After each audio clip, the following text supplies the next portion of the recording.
In the shadow of the upcoming 250th anniversary of the Declaration of Independence, King Charles III stood before a joint meeting of the United States Congress. Standing in that chamber carries a heavy historical irony. The man at the podium is the 19th generation direct descendant of King George III, the exact monarch those 13 colonies violently rebelled against in 1776. But the driving grievance behind that rebellion, no taxation without representation, was actually a pre-existing British democratic value. This partnership was born out of a bitter dispute over shared principles.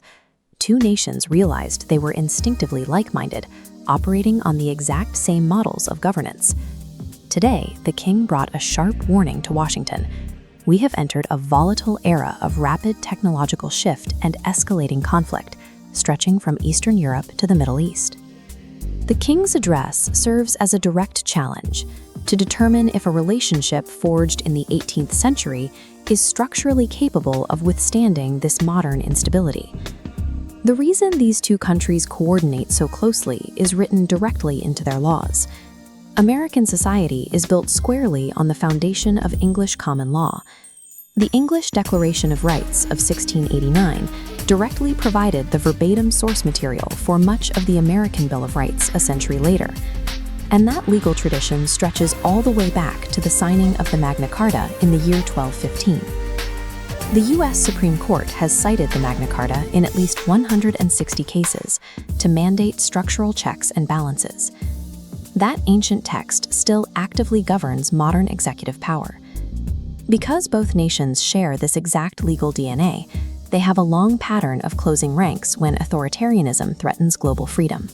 In 1939, as fascism began its march across Europe, King George VI arrived in America, setting the stage for a coordinated defense well before the U.S. officially entered World War II. Decades later, when the towers fell on 9/11, the UK answered the call immediately. NATO invoked Article 5 for the first time in its history, and the two militaries deployed shoulder to shoulder into Afghanistan.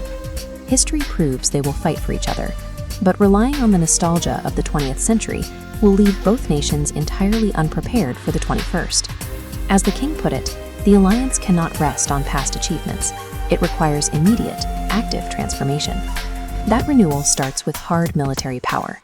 You can see the stakes clearly on the front lines of Ukraine, where a new generation of adversaries is testing Western resolve. To maintain an edge, the US and the UK are tightly integrating their defense manufacturing, developing advanced hardware together like the F-35 stealth fighter. They are also scaling up the AUKUS submarine program alongside Australia, building a multi-generational network of naval deterrence. The battle space extends far beyond physical geography. Shared prosperity now depends on leading the world in artificial intelligence, quantum computing, and nuclear fusion. This visualization illustrates the scale of that technological partnership. While annual trade is massive, it is eclipsed by the $1.7 trillion in mutual economic investment flowing across the Atlantic to fund these future innovations. Yet all of that economic and military power sits on top of a fragile foundation. The sudden collapse of critical natural systems threatens biodiversity and removes the basic resources that keep our societies stable. In this view, traditional military hardware is only as strong as the ecological and technological stability beneath it, making the preservation of natural systems and the mastery of future tech the newest front lines of national security. The alternative to doing this hard work is a retreat into global isolationism. Giving in to political calls to look exclusively inward ignores the fact that America's strength comes from its outward connections. Retracting from the world betrays the exact legal and democratic blueprints that make both nations function. Abraham Lincoln knew that rhetoric alone doesn't secure a nation. As he noted in the Gettysburg Address, the world will little note what we say, but it will never forget what we do. As America approaches its 250th birthday, it faces a choice about how to mark the occasion.